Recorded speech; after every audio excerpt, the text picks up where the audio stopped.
আসসালামু আলাইকুম। সবাইকে স্বাগত জানাচ্ছি আমার দেশ মিড ডে নিউজে। সঙ্গে আছি আমি মাহবুবুর রহমান। শুরুতেই সংবাদ শিরোনাম। রাষ্ট্রপতি পদে এখনো ঠিক হয়নি বিএনপির প্রার্থী, মন্তব্য চিফ হুইপের। শিক্ষক নিয়োগ নিয়ে চূড়ান্ত সিদ্ধান্ত হয়নি, গুপ্তরা বিভ্রান্তি ছড়াচ্ছে, মন্তব্য শিক্ষামন্ত্রীর। ভারতের প্রধানের বাংলাদেশ সফর নিয়ে জল্পনার কিছু নেই, বললেন প্রধানমন্ত্রীর উপদেষ্টা। জেআইসিতে গুম নির্যাতন মামলায় হাসিনা সহ ১৩ জনের সাক্ষ্য গ্রহণ পেছালো। মার্কিন ভিসা নিয়ে দুঃসংবাদ, হাজার হাজার ভিসা বাতিল। চাঁদপুরে বাস ট্রাকের মুখোমুখি সংঘর্ষে নিহত ৩। শুনছিলেন সংবাদ শিরোনাম, এবার জানিয়ে দিচ্ছি পুরো খবর। আসন্ন ২৩তম রাষ্ট্রপতি নির্বাচনে বাংলাদেশ জাতীয়তাবাদী দল বিএনপি থেকে কে প্রার্থী হচ্ছেন তা এখনো আনুষ্ঠানিকভাবে চূড়ান্ত করা হয়নি বলে জানিয়েছেন জাতীয় সংসদের চিফ হুইপ ও বিএনপির ভাইস চেয়ারম্যান নুরুল ইসলাম মনি।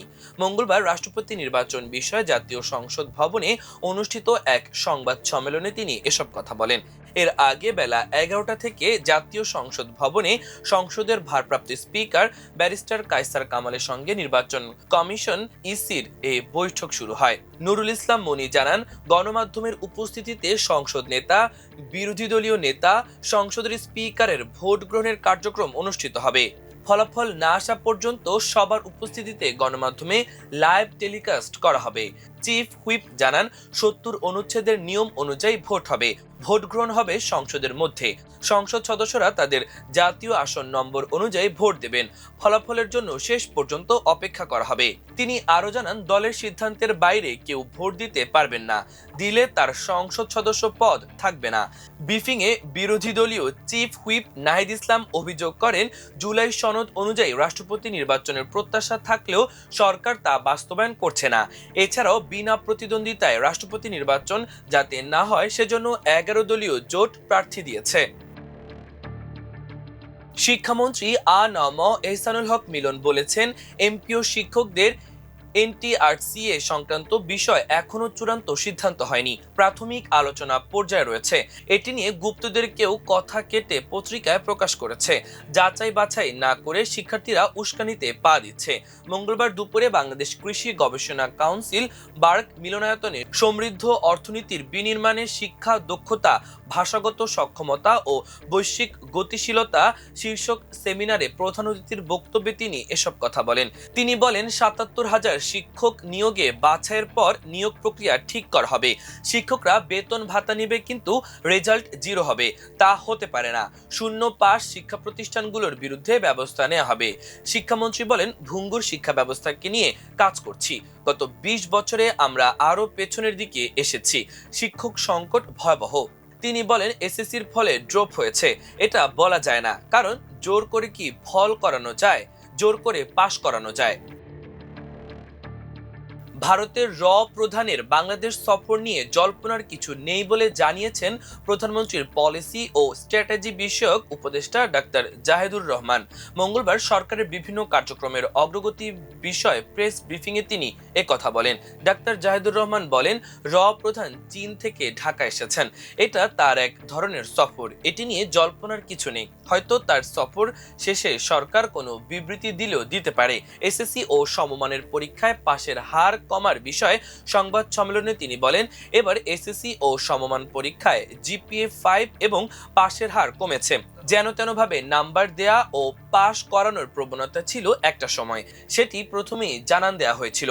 ভারতে শেখ হাসিনার সংবাদ সম্মেলনে বিষয়ে তিনি বলেন, শেখ হাসিনার সংবাদ সম্মেলন নিয়ে বাংলাদেশ স্পষ্ট জানিয়েছে, এ ব্যাপারে আমরা টাফ আছি।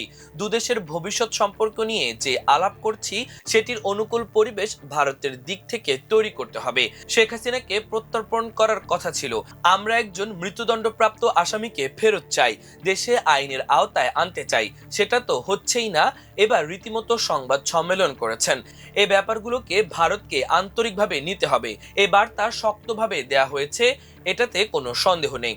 ব্রিক্স সম্মেলনে প্রধানমন্ত্রীর অংশ নিয়ে তিনি বলেন, ব্রিক্স সম্মেলনে বাংলাদেশের প্রধানমন্ত্রী হিসেবে নয়, বিমস্টেক প্রেসিডেন্ট হিসেবে দাওয়াত করা হয়েছে। এছাড়াও একটি দাওয়াত আছে।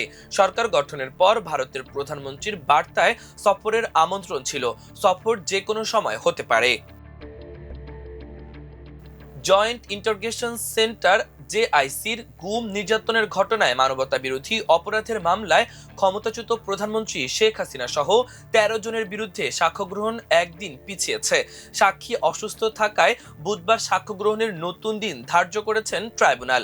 মঙ্গলবার আন্তর্জাতিক অপরাধ ট্রাইব্যুনাল 1 এর সদস্য বিচারক মোহাম্মদ মহিতুল হক এনাম চৌধুরী একক বেঞ্চ এ দিন ধার্য করেন।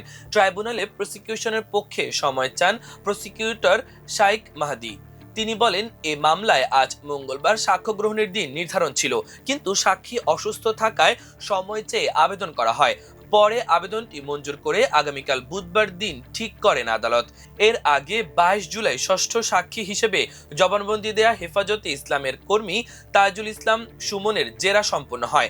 গত 18 জুন তার সাক্ষ্য রেকর্ড করেন ট্রাইব্যুনাল। জবানবন্দিতে তিনি গুম, নির্যাতন সহ দীর্ঘ 8 বছর কারাগারে থাকার বিভৎস বর্ণনা তুলে ধরেন। শুধুমাত্র হেফাজতে ইসলামের রাজনীতির সঙ্গে জড়িত থাকার কারণে মিথ্যা মামলায় এত বছর আটকে রাখার জন্য শেখ হাসিনা সহ গুমের সঙ্গে জড়িতদের বিচার চেয়েছেন এই যুবক। এ মামলায় 13 আসামির মধ্যে গ্রেপ্তার রয়েছেন 3 জন। তারা হলেন ডিজিএফআই এর সাবেক পরিচালক major general Sheikh Mohammad Sarwar Hossain, brigadier general Mohammad Mahbubur Rahman Siddiqui ও ব্রিগেডিয়ার জেনারেল আহমেদ তানভীর মাহজার সিদ্দিকী। তাদের আজ সকালে ট্রাইব্যুনালে হাজির করা হয়। হাজার হাজার ভিসা বাতিল করেছে যুক্তরাষ্ট্র। দেশটির পররাষ্ট্র দপ্তর জানিয়েছে, ব্যাপকভাবে অভিবাসন দমন অভিযান অব্যাহত রয়েছে। এর আওতায় হাজার হাজার মানুষের ভ্রমণ ও অভিবাসন সুবিধা কেড়ে নেওয়া হয়েছে। মন্ত্রণালয় 1,75,000 ভিসা বাতিলের কথা জানিয়েছে। সোমবার কাতার ভিত্তিক সংবাদ মাধ্যম আল জাজিরার এক প্রতিবেদনে এ তথ্য জানানো হয়েছে। পররাষ্ট্র মন্ত্রণালয় প্রকাশিত এক বিজ্ঞপ্তিতে বলা হয়েছে, ভিসা লঙ্ঘন, জালিয়াতি, সহিংসতার আহ্বান এবং জাতীয় নিরাপত্তার জন্য অন্যান্য হুমকির পাশাপাশি অপরাধমূলক কর্মকাণ্ড সংক্রান্ত আইন প্রয়োগকারী সংস্থার সঙ্গে সংঘর্ষের কারণে বেশিরভাগ ভিসা বাতিল করা হয়েছে। এতে বলা হয়েছে, পররাষ্ট্র মন্ত্রণালয়ের ব্যাপক হারে ভিসা বাতিল গত বছর ট্রাম্প হোয়াইট হাউসে ফিরে আসার পর শুরু হওয়া অভিবাসন দমন অভিযানেরই প্রতিফলন। এর মাধ্যমে বৈধ ভিসাধারী সহ নজিরবিহীন সংখ্যক মানুষকে দেশে ফেরত পাঠানো হয়েছে। মন্ত্রণালয় বলছে, পররাষ্ট্র মন্ত্রণালয় ধারাবাহিক যাচাই বাছাই কার্যক্রমের ফলস্বরূপ এসব পদক্ষেপ নেওয়া হয়েছে। এর মূল লক্ষ্য হলো ভিসাধারীরা যাতে তাদের ভিসার শর্তাবলী মেনে চলেন এবং আমেরিকানদের বিপদে ফেলেন না, সেটি নিশ্চিত করা। প্রতিবেদনে বলা হয়েছে, হামলা, মাতাল অবস্থায় গাড়ি চালানো, চুরি এবং মাদক সংক্রান্ত অপরাধ ভিসা বাতিলের অন্যতম প্রধান কারণ ছিল। এতে আরও বলা হয়েছে, উত্তর আফ্রিকায় অবস্থিত একটি মার্কিন দূতাবাস ব্যর্থ ট্যুরিজমের জন্য 100 জনেরও বেশি দম্পতির ভিসা বাতিল করেছে। তারা মূলত সন্তান জন্ম দেওয়ার উদ্দেশ্যে যুক্তরাষ্ট্রে এসেছিলেন, যাতে তাদের সন্তানরা মার্কিন নাগরিকত্ব পায়। চাঁদপুর কুমিল্লা মহাসড়কের শাহরাস্তি বানিয়াচোয়া এলাকায় যাত্রীবাহী বাস ও ট্রাকের মুখোমুখি সংঘর্ষে 3 জন নিহত হয়েছেন। এই ঘটনায় আহত হয়েছেন অন্তত 15 জন। মঙ্গলবার সকালে শাহরাস্তির বানিয়াচোয়া পাটোয়ারি বাড়ির সামনে ঢাকাগামী আল আরাফা ও বালু ট্রাকের মুখোমুখি সংঘর্ষে ঘটনা ঘটে। পুলিশ ও স্থানীয় সূত্রে জানা যায়, নোয়াখালী থেকে যশোরগামী আল আরাফা পরিবহনের একটি যাত্রীবাহী বাসের সঙ্গে বিপরীত দিক থেকে আসা বালুবাহী ট্রাকের মুখোমুখি সংঘর্ষ হয়। সংঘর্ষের পর বাস ও ট্রাকের সামনের অংশ দুমড়ে মুচড়ে যায়। এতে বাসের বেশ কয়েকজন যাত্রী গাড়ির ভেতরে আটকা পড়েন। দুর্ঘটনার পর স্থানীয় লোকজন দ্রুত ঘটনাস্থলে ছুটে এসে উদ্ধার কাজ শুরু করেন। পরে পুলিশ সহ সংশ্লিষ্টরা উদ্ধার কার্যক্রমে যোগ দেন। আহতদের উদ্ধার করে শাহরাস্তি উপজেলা স্বাস্থ্য কমপ্লেক্সে পাঠানো হয়েছে। শাহরাস্তি থানার ভারপ্রাপ্ত কর্মকর্তা ওসি মীর মাহবুবুর রহমান বলেন, দুর্ঘটনাস্থল থেকে এখন পর্যন্ত 3 জনের মরদেহ উদ্ধার করা হয়েছে। অন্তত 15 জন আহত হয়েছেন। উদ্ধার কাজ এখনো চলছে। আহতদের অনেকের অবস্থা ভালো না, নিহতদের সংখ্যা আরো বাড়তে পারে। প্রিয় দর্শক, আমাদের আজকের মিড ডে নিউজের আয়োজন এ পর্যন্তই। সবাই ভালো থাকুন, সুস্থ থাকুন, আমার দেশের সঙ্গেই থাকুন। এতক্ষণ সঙ্গে থাকার জন্য অসংখ্য ধন্যবাদ। আল্লাহ হাফেজ।